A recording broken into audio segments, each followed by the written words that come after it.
ಮಳೆ ಜಾಸ್ತಿ ಬಂದಾಗ ಆ ನೀರು ಕೆರೆಗಳಿಗೆ ತುಂಬಬೇಕಾಗಿರುವ ಜಾಗೆಯಲ್ಲಿ ಏನು ಮಾಡಿಬಿಟ್ಟಿದ್ದೀವಿ ನಾವು, ಮನೆ ಕಟ್ಬಿಟ್ಟಿದ್ದೀವಿ. ಸೊ ಎಲ್ಲ ಕೆರೆಗಳಿಂದ ತುಂಬಬೇಕಾಗಿದ್ದ ಕೆರೆಗಳು ಮನೆಗಳಿಂದ ತುಂಬಿರೋದ್ರಿಂದ ನೀರು ಎಲ್ಲಿ ತುಂಬಿಕೊಳ್ತು, ಜನರ ಮನೆಯಲ್ಲಿ ಸೇರ್ಕೊಂಡ್ಬಿಡ್ತಲ್ವೇ. ಯಾವುದೋ ಒಂದು ಹೈ ರೈಸ್ ಬಿಲ್ಡಿಂಗ್ ಅಂತನೂ ಅಲ್ಲ, ದೊಡ್ಡ ದೊಡ್ಡ ಬಂಗ್ಲೆ ಕಟ್ಕೊಂಡಿದ್ರು, BMW ಕಾರ್ ನೀರಲ್ಲಿ ಮುಳುಗೋಗಿತ್ತು, ಟ್ರ್ಯಾಕ್ಟ್ರಲ್ಲಿ ಕೂತ್ಕೊಂಡು ಹೊರಗೆ ಬರುವಂಥ ಪರಿಸ್ಥಿತಿ ಆಯ್ತು ಎಲ್ಲರಿಗೆ. ಸೊ ಅದೆಲ್ಲದಕ್ಕೆ ಕಾರಣ ಏನಪ್ಪ ಅಂತ ಹೇಳಿದ್ರೆ ಗಿಡಗಳು ನಶಿಸಿ ಹೋಗ್ತಾ ಇದೆ. ಸೊ ಆವಾಗಲೇ ನಮಗೆಲ್ಲ ಹೇಳಿದ ಹಾಗೆ ಗಿಡಗಳಿಲ್ಲದೆ ಹೋದರೆ ಮನುಷ್ಯನಿಗೆ ಬದುಕೋದಕ್ಕೆ ದುಸ್ತರ ಆಗಿಬಿಡುತ್ತೆ. ನಮ್ಮ ಆಹಾರನೂ ಅದರಿಂದಲೇ ಬರುತ್ತೆ, ನಮಗೆ ಉಸಿರಾಡೋಕ್ಕೆ ಬೇಕಾಗುವ ಆಮ್ಲಜನಕ ಅಂದರೆ ಆಕ್ಸಿಜನ್ನು ಸಹ ಗಿಡದಿಂದಲೇ ಬರ್ತಾ ಇದೆ. ಇದೊಂದು ಸೈಂಟಿಫಿಕ್ ಪ್ರೊಸೀಜರ್ ಎಲ್ರಿಗೂ ಗೊತ್ತು. ಗಿಡಗಳಿಂದಲೇ ನಮಗೆ ಈ ಸದ್ಯಕ್ಕೆ ಫ್ರೀಯಾಗಿ ಸಿಗ್ತಾ ಇದೆ. ಮುಂದಿನ ದಿನಗಳಲ್ಲಿ ಹೇಗೆ ನೀರಿನ ದುಸ್ತರ ಆಗಿ ಈಗ ಎಲ್ಲರೂ ನೀರಿನ ಬಾಟಲ್ ಕೊಂಡ್ಕೊಳ್ತಾ ಇದ್ದೀರೋ ಆ ರೀತಿಯ ಪರಿಸ್ಥಿತಿ ಬಂದ್ಬಿಡ್ಬೋದು. ಆ ರೀತಿಯ ಪರಿಸ್ಥಿತಿ ಬರಬಾರ್ದು ಅಂತ ಹೇಳಿ ಅನಂತಕುಮಾರ್ ಸರ್ ಅವರು ಈ ಗಿಡ ನೆಡುವ ಕಾರ್ಯಕ್ರಮವನ್ನು ಶುರು ಮಾಡಿದರು 440 ವಾರಗಳ ಹಿಂದೆ, ಅಂದರೆ ಸುಮಾರು 8 ವರ್ಷದ ಹಿಂದೆ. ಆಗ ಜನಸಂಖ್ಯೆ ಆಲ್ರೆಡಿ ಗಿಡಗಳ ಸಂಖ್ಯೆಯನ್ನು ಮೀರಿಬಿಟ್ಟಿತ್ತು. ಸೊ ಅದಕ್ಕಾಗಿ ಅವರೇನಂತ ಫಸ್ಟು ಟಾರ್ಗೆಟ್ ಮಾಡ್ಕೊಂಡಿದ್ದು 1:1.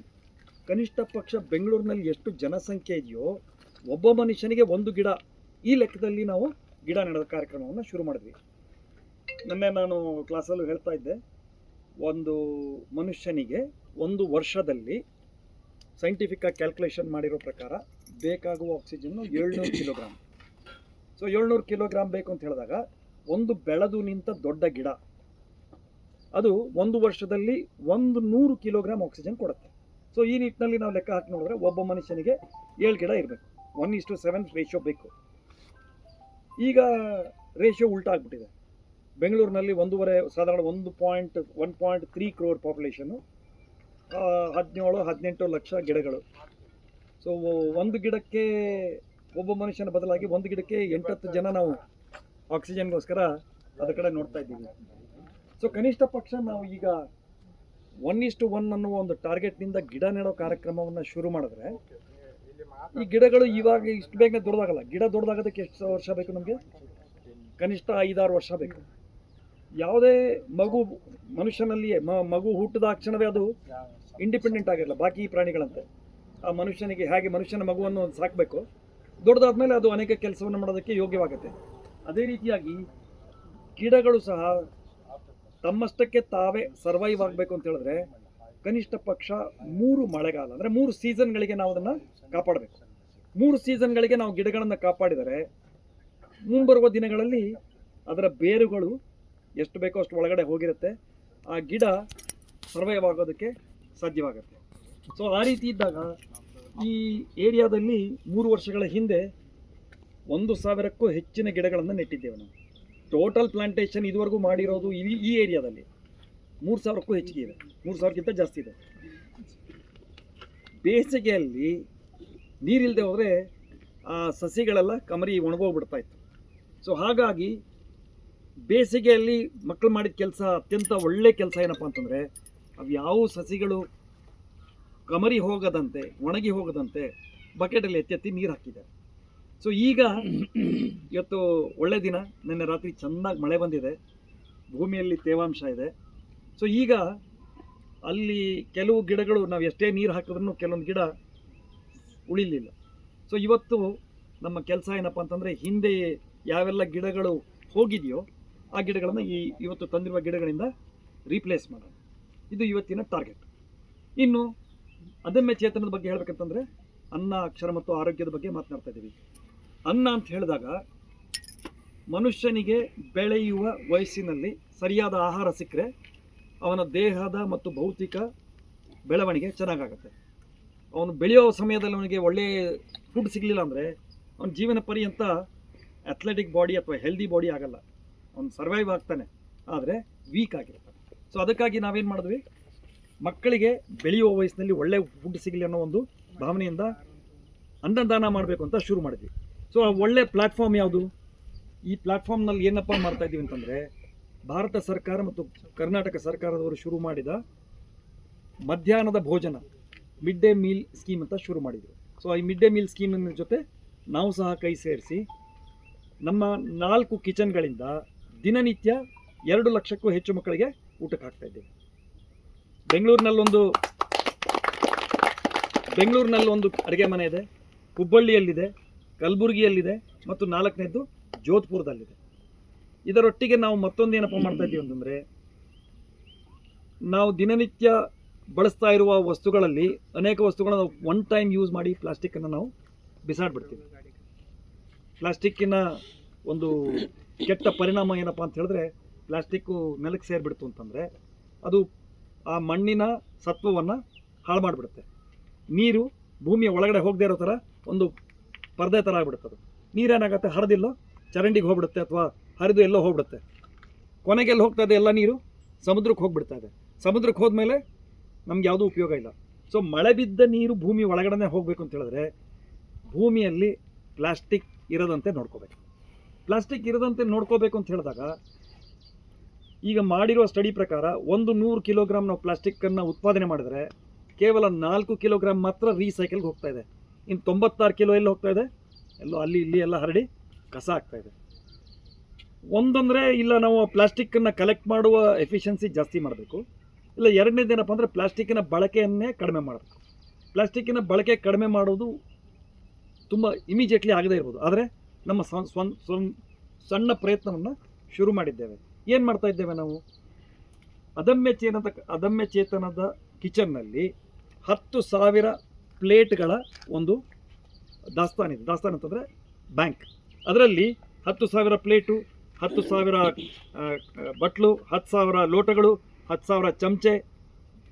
ಏನಕ್ಕಪ್ಪ ಮಾಡಿದ್ದೀವಿ ಇದನ್ನು ಅಂತ ಹೇಳಿದ್ರೆ, ಅನೇಕ ಕಡೆ ಫಂಕ್ಷನ್ ಆದಾಗ ನಾವೆಲ್ಲ ಪ್ಲಾಸ್ಟಿಕ್ ಡಿಸ್ಪೋಸಬಲ್ ಪ್ಲೇಟ್ಗಳಲ್ಲಿ ಊಟ ಮಾಡಿ ಪ್ಲಾಸ್ಟಿಕ್ ಚೀಲದಲ್ಲಿ ತುಂಬಿ ಕಸ ತೊಗೊಂಡು ಅವನಿಗೆ ಕೊಟ್ಬಿಡ್ತೀವಿ. ಅವ್ನು ಎಲ್ಲಿ ಬಿಸಾಡ್ತಾನೆ ಗೊತ್ತಿಲ್ಲ. ರೀಸೈಕಲ್ ಕೊಡ್ತಾ ಇದ್ದಾನ ಅಥವಾ ಹೋಗಿ ಡಂಪಲ್ಲಿ ಹಾಕ್ತಾ ಇದ್ದಾನ ಗೊತ್ತಿಲ್ಲ. ಸೊ ಅದನ್ನು ನಾನು ಸುಮ್ಮನೆ ನಮ್ಮ ಮನೆಯಿಂದ ಹೊರಗಡೆ ಹೋಗ್ಬಿಟ್ರೆ ನಮ್ಮ ಕೆಲಸ ಆಗೋಯ್ತು ಅಂತ ತಿಳ್ಕೊಬಾರ್ದು. ಪ್ಲಾಸ್ಟಿಕ್ ಜನ್ರೇಷನ್ನೇ ಕಡಿಮೆ ಮಾಡಿಬಿಟ್ರೆ ಡೆಫಿನೆಟ್ಲಿ ನಾವು ಭೂಮಿಯನ್ನು ಹಾಳಾಗದೇ ಇರುವಂತೆ ಒಂದು ಹೆಜ್ಜೆ ಮುಂದಿಟ್ಟ ಹಾಗೆ. ಸೊ ಆ ರೀತಿ ಮಾಡೋದಕ್ಕೋಸ್ಕರ ನಾವು ಈ ಪ್ಲೇಟ್ ಬ್ಯಾಂಕಿನಿಂದ ಬಂದಿರೋ ಪ್ಲೇಟ್ಗಳಲ್ಲಿ ಏನು ಮಾಡ್ತಾ ಇದ್ದೀವಿ, ಯಾರಿಗೆಲ್ಲ ಬಳಕೆಗೆ ಅವಶ್ಯಕತೆ ಇದೆ, ಮನೆಯಲ್ಲಿ ಫಂಕ್ಷನ್ ಇರ್ಬೋದು, ಬರ್ತ್ಡೇ ಪಾರ್ಟಿ ಇರ್ಬೋದು, ಅಥವಾ ನಾಮಕರಣ ಇರ್ಬೋದು, ಮನೆ ಉದ್ಘಾಟನೆ ಇರ್ಬೋದು, ಮನೇಲಿ ಜನ ಬರ್ತಾರೆ ತಾನೆ, ಮನೇಲಿ ಇಷ್ಟೆಲ್ಲ ಜನ ಬಂದಾಗ ಎಲ್ಲಪ್ಪ ಪ್ಲೇಟ್ ತೊಳಿತಾ ಕೊಡೋದು, ಪ್ಲಾಸ್ಟಿಕಲ್ಲಿ ಕೊಡು, ಬಿಸಾಡು, ಈ ಭಾವನೆ ಇರುತ್ತೆ. ನೀವು ಪ್ಲೇಟ್ಗಳನ್ನು ನಮ್ಮ ಕಡೆಯಿಂದ ತೆಗೆದುಕೊಂಡು ಎಲ್ರಿಗೂ ಸ್ಟೀಲ್ ತಟ್ಟೆಯಲ್ಲಿ ಊಟಕ್ಕೆ ಕೊಟ್ಟ ಮೇಲೆ ಆ ತಟ್ಟೆಗಳನ್ನು ತೊಳೆದು ಮತ್ತೆ ವಾಪಸ್ ಕೊಟ್ಬಿಡೋದು. ಈಗ ನೀವು ಈ ಬಳಸೋ ತಟ್ಟೆಗಳಿಗೆ ನಾವು ಯಾವುದೇ ರೀತಿಯಾದಂತಹ ಬಾಡಿಗೆ ಶುಲ್ಕ ಎಂಥದ್ದು ತೊಗೊಳ್ಳಲ್ಲ. ನಿಮ್ಮ ಖರ್ಚೇನಾಗುತ್ತೆ? ಕೇವಲ ನಮ್ಮ ಅದಮ್ಯ ಚೇತನದಿಂದ ಪ್ಲೇಟ್ ತೆಗೆದುಕೊಂಡು ಹೋಗಬೇಕು, ಅದನ್ನು ಕ್ಲೀನ್ ಮಾಡಿ ವಾಪಸ್ ಕೊಡಬೇಕು. ಸೊ ನೀವು ಈ ರೀತಿ ಮಾಡಿದಾಗ ನೀವು ಮುಖ್ಯವಾಗಿ ಏನು ಮಾಡ್ತಾ ಇದ್ದೀರಪ್ಪ ಅಂತಂದರೆ, ಈ ಭೂಮಿಯನ್ನು ಉಳಿಸೋ ಕಡೆ ಒಂದು ಹೆಜ್ಜೆ ಹಾಕ್ತಾ ಇದ್ದೀರ. ಹೇಗೆ? ಆ ಪ್ಲಾಸ್ಟಿಕ್ ಬಳಸೋದು ನಿಲ್ಲಿಸಿದ್ರೆ ತಾನೆ. ಸೊ ಇದೇ ರೀತಿಯಾಗಿ ಇನ್ನೊಂದು ಸಂದೇಶ, ಈಗ ಹಳೆ ಕಾಲದಲ್ಲೆಲ್ಲ ನಮಗೆ ಹಾಲು ಕೊಡುವ ಒಬ್ಬ ವ್ಯಕ್ತಿ, ಹಾಲಿನವನು ಕ್ಯಾನ್ನಲ್ಲಿ ತೊಗೊಂಬರ್ತಾ ಇದ್ದ, ಅಥವಾ ಇನ್ನು ಹಳೆ ಕಾಲದಲ್ಲಿ ಬಾಟಲ್ಗಳಲ್ಲಿ ಹಾಲು ಬರ್ತಾಯಿತ್ತು. ಅದೇ ಬಾಟ್ಲಿಯನ್ನು ಮತ್ತೆ ನಾವು ಮರು ಸಂಸ್ಕರಣೆಗೆ ಕಳಿಸ್ತಾ ಇದ್ವಿ. ಅದಾದ ನಂತರ ಪ್ಲಾಸ್ಟಿಕ್ಕಿನಲ್ಲಿ ಹಾಲು ಬರೋದಕ್ಕೆ ಸ್ಟಾರ್ಟ್ ಆಯಿತು. ನಾವೇನು ಮಾಡ್ತಾಯಿದ್ದೀವಿ, ಹಾಲನ್ನು ಪ್ಲಾಸ್ಟಿಕ್ಕಿನಿಂದ ತೆಗೆದು ನಮ್ಮ ಸ್ಟೀಲ್ ಪಾತ್ರೆಗಳಿಗೆ ಹಾಕಿ ಹಾಲು ಕಾಯಿಸ್ತಾ ಇದ್ದೀವಿ. ಇಲ್ಲಿ ನಾವು ಒಂದು ಚಿಕ್ಕದಾದಂಥ ಒಂದು ಗಮನ ಕೊಡಬೇಕಾದ ವಿಷಯ ಏನಪ್ಪ ಅಂತಂದರೆ, ಈ ಹಾಲಿನ ಪ್ಯಾಕೆಟನ್ನು ನಾವು ತುದಿ ಚಕ್ಕಂತ ಕಟ್ ಮಾಡ್ತಾಯಿದ್ದೀವಿ, ಪಂಚರ್ ಮಾಡ್ತಾಯಿದ್ದೀವಿ ಅಲ್ವೇ? ತುದಿ ಕಟ್ ಮಾಡಿ ಹಾಲನ್ನು ಹಾಕ್ತಾಯಿದ್ದೀವಿ. ಇದು ದೊಡ್ಡದಾಗಿರುವ ಪ್ಯಾಕೆಟ್ ಏನಾಗ್ತಾಯಿದೆ, ಕೈ ಕೆಟ್ಟಾಗ್ತಾ ಇದೆ, ಮರು ಸಂಸ್ಕರಣೆಗೆ ಹೋಗ್ಬೋದು. ಆ ಚಿಕ್ಕ ತುಂಡಿದೆಯಲ್ಲ, 100ಕ್ಕೆ 99.99 ಸಾರಿ ಅದು ನಮ್ಮ ಮರು ಸಂಸ್ಕರಣೆಗೆ ಹೋಗಲ್ಲ, ಕಸದ ಬುಟ್ಟಿಗೆ ಹೋಗುತ್ತೆ, ಅಲ್ಲಿಂದ ಕಸದ ಗುಂಪೆಗೆ ಹೋಗುತ್ತೆ. ಆ ಚಿಕ್ಕ ಪ್ಲಾಸ್ಟಿಕ್ಕನ್ನು ಯಾರು ಎತ್ತಿ ಮತ್ತು ಮರು ಸಂಸ್ಕರಣೆಗೆ ಕಳ್ಸೋಕ್ಕಾಗಲ್ಲ. ಅಂದಾಜು ಹೇಳಬೇಕು ಅಂತ ಹೇಳಿದ್ರೆ, ಬೆಂಗಳೂರಿಗೆ ದಿನನಿತ್ಯ 30 ಲಕ್ಷ ಪ್ಯಾಕೆಟ್ ಹಾಲು ಬರುತ್ತೆ. 30 lakh packets. So imagine 30 lakh pieces. ಅಷ್ಟು ಪ್ಲಾಸ್ಟಿಕ್ಕನ್ನು ನಾವು ಕಸಕ್ಕೆ ಹಾಕೋ ಬದಲು ನಾವು ಮಾಡಬೇಕಾಗಿರೋದು ಇಷ್ಟೇ, ಅದನ್ನು ಪಂಚರ್ ಮಾಡಿದಾಗ ಆ ತುಂಡು ಮೇನ್ ಬಾಡಿಯಿಂದ ಸಪ್ರೇಟ್ ಆಗದೆ ಇರೋ ಥರ ನೋಡ್ಕೊಬೇಕು. ಅಷ್ಟೇ ತಾನೆ ಮಾಡ್ಬೋದು. ಕತ್ತರಿಸ್ಬೇಕಾದ್ರೆ ಫುಲ್ ಕತ್ತರಿಸೋ ಬದಲಾಗಿ ಅದನ್ನು ಬಾಯಿ ಮಾತ್ರ ಕಟ್ ಮಾಡಿ ಹಾಲು ತೆಗೆದಾಗ ಆ ತುದಿ ಇದೆಯಲ್ಲ, ಆ ತುದಿಯ ಒಂದು ಭಾಗ ಮೇನ್ ಬಾಡಿಗೆ ಅಂಟ್ಕೊಂಡಿದ್ರೆ ಅದು ಸಹ ಮರು ಸಂಸ್ಕರಣೆಗೆ ಹೋಗುತ್ತೆ. ಇದನ್ನು ಮಾಡಬೇಕಾಗಿರುವಂಥ ಒಂದು ಚಿಕ್ಕ ನಮ್ಮ ಕಡೆಯಿಂದ ಒಂದು ಎಫರ್ಟ್ಸ್ ಅಲ್ವೇ? ಅಂತ ಎಫರ್ಟು ಅಲ್ಲ, ಅದು ವೆರಿ ಪ್ರಿಕಾಷನ್. ಇದನ್ನು ಮಾಡಿದ್ರೆ ಒಳ್ಳೆಯದಾಗತ್ತೆ. ಸೊ ಇದ್ರ ಜೊತೆ ಮತ್ತೆಲ್ಲ ಏನು ಮಾಡ್ತಾ ಇದ್ದೀವಿ ಅಂತ ಹೇಳಿದ್ರೆ, ನಾವು ಅಡುಗೆ ಮನೆಯಲ್ಲಿ 1,00,000 ಜನರಿಗೆ ಅಡುಗೆ ಮಾಡ್ತಾ ಇರಬೇಕಾದ್ರೆ ಡೆಫಿನೆಟ್ಲಿ ಎಲ್ಲ ಅಡುಗೆಗೆ ಬಳಸುವ ವಸ್ತುಗಳು ದೊಡ್ಡ ಕ್ವಾಂಟಿಟಿಲಿದೆ. ಸೊ ಇಷ್ಟೊಂದು ಜನರಿಗೆ ಅಡುಗೆ ಮಾಡ್ತಾ ಇರಬೇಕಾದ್ರೆ ಒಂದು ಇಮ್ಯಾಜಿನ್ ಮಾಡ್ಕೊಳ್ಳಿ, ಮನೇಲಿ ಏನಾದರೂ ಫಂಕ್ಷನ್ ಆದರೆ ಆ ಸೌದೆ ಹಾಕಿ ದೊಡ್ಡ ದೊಡ್ಡ ಬಾಂಡ್ಲಿಲೆಲ್ಲ ಅಡುಗೆ ಮಾಡ್ತಾರಲ್ವೇ, ಅಡುಗೆ ಮಾಡಿದಾಗ ಎಷ್ಟು ಗಲೀಜಾಗುತ್ತೆ. ಅದು ಕೆಳಗಡೆ ಚೆಲ್ಲುತ್ತೆ, ಅಲ್ಲಿ ಹೋಗುತ್ತೆ, ಇಲ್ಲಿ ಹೋಗುತ್ತೆ, ಸೌದೆ ಸುಟ್ಟ ಹೊಗೆ ಬರುತ್ತೆ, ಕಪ್ಗಾಗತ್ತೆ. ಏನೆಲ್ಲ ಇಮ್ಯಾಜಿನ್ ಮಾಡ್ಕೊಳ್ತಾ ಇದ್ದೀವಿ. ದಿನನಿತ್ಯ 1,00,000 ಜನರಿಗೆ ಅಡುಗೆ ಮಾಡಿದ್ರೆ ನಮ್ಮ ಅಡುಗೆ ಮನೆಯಲ್ಲಿ ಒಂದು ಅಗಳು ನೆಲದ ಮೇಲೆ ನಿಮ್ಗೆ ಕಾಣಲ್ಲ, ಒಂದು ಅಗಳು ಅನ್ನ ಸಹ ನಿಮಗೆ ನೆಲದ ಮೇಲೆ ಕಾಣಲ್ಲ. ಇಷ್ಟು ಸ್ವಚ್ಛತೆಯನ್ನು ನಾವು ಕಾಪಾಡ್ಕೊಂಡು ಬರ್ತಾ ಇದ್ದೀವಿ. ಯಾರೆಲ್ಲ ಕಿಚನ್ ನೋಡಿಲ್ವೋ ದಯವಿಟ್ಟು ಅದಮ್ಯ ಚೇತನದ ಅಡುಗೆ ಮನೆಗೆ ಬಂದು ನೋಡ್ಕೊಂಡು ಹೋಗಿ. ಅಷ್ಟೇ ಅಲ್ಲ, it is also termed as zero garbage kitchen. ಅಡುಗೆ ಮನೆ ಒಳಗಡೆ ಹೋದ ಯಾವುದೇ ವಸ್ತುವನ್ನು ಸಹ ನಾವು ಮತ್ತೆ ಕಸದ ತೊಟ್ಟಿಗೆ ಹಾಕಲ್ಲ. ಅಲ್ಲಿ ಬಳಸಿದ ತರಕಾರಿಯಿಂದ ಉಳಿದ ಭಾಗಗಳನ್ನೆಲ್ಲ ಏನು ಮಾಡ್ತಾ ಇದ್ದೀವಿ, ಕಾಂಪೋಸ್ಟ್ ಮಾಡ್ತಾ ಇದ್ದೀವಿ. ಅಕ್ಕಿ ತೊಳೆದ ಮೇಲೆ ಬಂದಂಥ ನೀರನ್ನು ಮತ್ತೆ ಗಿಡಕ್ಕೆ ಕಳಿಸ್ತಾ ಇದ್ದೀವಿ. ಆಮೇಲೆ ಪಾತ್ರೆ ತೊಳೆದ ನೀರನ್ನು ಫಿಲ್ಟರ್ ಮಾಡಿ ನಮ್ಮಲ್ಲಿ ಬರುವ ಗಾಡಿಗಳು ಬರುತ್ತಲ್ಲ, ಗಾಡಿ ತೊಳೆಯೋದಕ್ಕೆ ಯೂಸ್ ಮಾಡ್ತಾ ಇದ್ದೀವಿ. ಅದಾದ ನಂತರ ಅಲ್ಲಿ ಡಿಟರ್ಜೆಂಟ್ ಸೋಪನ್ನು ಯೂಸ್ ಮಾಡ್ತಾ ಇಲ್ಲ ಪಾತ್ರೆ ತೊಳೆಯೋದಕ್ಕೆ, ಬಯೋಡಿಗ್ರೇಡಬಲ್ ಸೋಪನ್ನು ಯೂಸ್ ಮಾಡ್ತಾ ಇದ್ದೀವಿ. ಅದು ಒಂದು ಪಾರ್ಟ್ ನೋಡಬೇಕು. ಮತ್ತು ವಿದ್ಯುತ್ ಶಕ್ತಿಯ ಬಳಕೆಯನ್ನು ಕಡಿಮೆ ಮಾಡೋದಕ್ಕೆ ಸೋಲಾರ್ ಪ್ಯಾನೆಲ್ಗಳನ್ನು ಹಾಕಿದ್ದೇವೆ. ಅದಷ್ಟೇ ಅಲ್ಲ, ಕೊನೆಯದಾಗಿ ಅಡುಗೆ ಮಾಡಬೇಕು ಅಂತಂದಾಗ ಶಾಖ ಬೇಕೇ ಬೇಕು, ಹೀಟ್ ಈಸ್ ರಿಕ್ವೈರ್ಡ್. ಕುಕ್ಕಿಂಗ್ ಗ್ಯಾಸಿನ ಬದಲಾಗಿ ಅಥವಾ ಕೆರೋಸಿನ್, ಪೆಟ್ರೋಲ್ ಈ ರೀತಿಯಾದಂಥ ಜೈವಿಕ ಇಂಧನದ ಬದಲಾಗಿ ನಾವುಗಳು ಹೊಲದಲ್ಲಿ ಬರುವ ಕಸ, ರೈತ ಬೆಳೆ ಬೆಳೆದ ಮೇಲೆ ದಂಟು ಕಸ ಎಲ್ಲ ಬರುತ್ತೆ, ಸ್ವಲ್ಪ ಕಸವನ್ನು ಆತ ಏನು ಮಾಡಿಬಿಡ್ತಾನೆ, ಸುಟ್ಬಿಡ್ತಾ ಇದ್ದಾನೆ, ಆತನಿಗೆ ಉಪಯೋಗ ಇಲ್ಲ ಅದು. ಸೊ ಈ ರೀತಿಯ ಕಸವನ್ನು ಕಲೆಕ್ಟ್ ಮಾಡಿ ಕೆಲವು ಸಂಸ್ಥೆಗಳಿದೆ, ಅವರು ಬ್ರಿಕೆಟ್ ಅನ್ನುವ ಒಂದು ವಸ್ತುವನ್ನು ಮಾಡ್ತಾ ಇದ್ದಾರೆ. ಬ್ರಿಕೆಟ್ ಅಂತ ಹೇಳಿದ್ರೆ ಕಸವನ್ನೆಲ್ಲ ಒಟ್ಟಿಗೆ ಗಟ್ಟಿಯಾಗಿ ಕಂಪ್ರೆಸ್ ಮಾಡಿ ಸೌದೆ ಥರ ಮಾಡ್ತಾ ಇದ್ದಾರೆ. ಈ ಬ್ರಿಕೆಟ್ಗಳನ್ನು ನಾವು ಸೌದೆ ಥರ ಬಳಸ್ತಾ ಇದ್ದೀವಿ. ಸೊ ಆಗ ನಾವು ಮರಗಿಡಗಳನ್ನು ಕಡಿಯುವ ಅವಶ್ಯಕತೆ ಇಲ್ಲ. ಸೊ ಈ ರೀತಿಯಾಗಿ ಗಿಡಗಳನ್ನು ಸಹ ಉಳಿಸ್ತಾ ಇದ್ದೇವೆ ನಾವು. ಸೊ ಈ ರೀತಿಯಾದಂಥ ಹಲವು ಅನೇಕ ಕಾರ್ಯಕ್ರಮಗಳನ್ನು ನಾವು ಮಾಡ್ತಾ ಇದ್ದೀವಿ.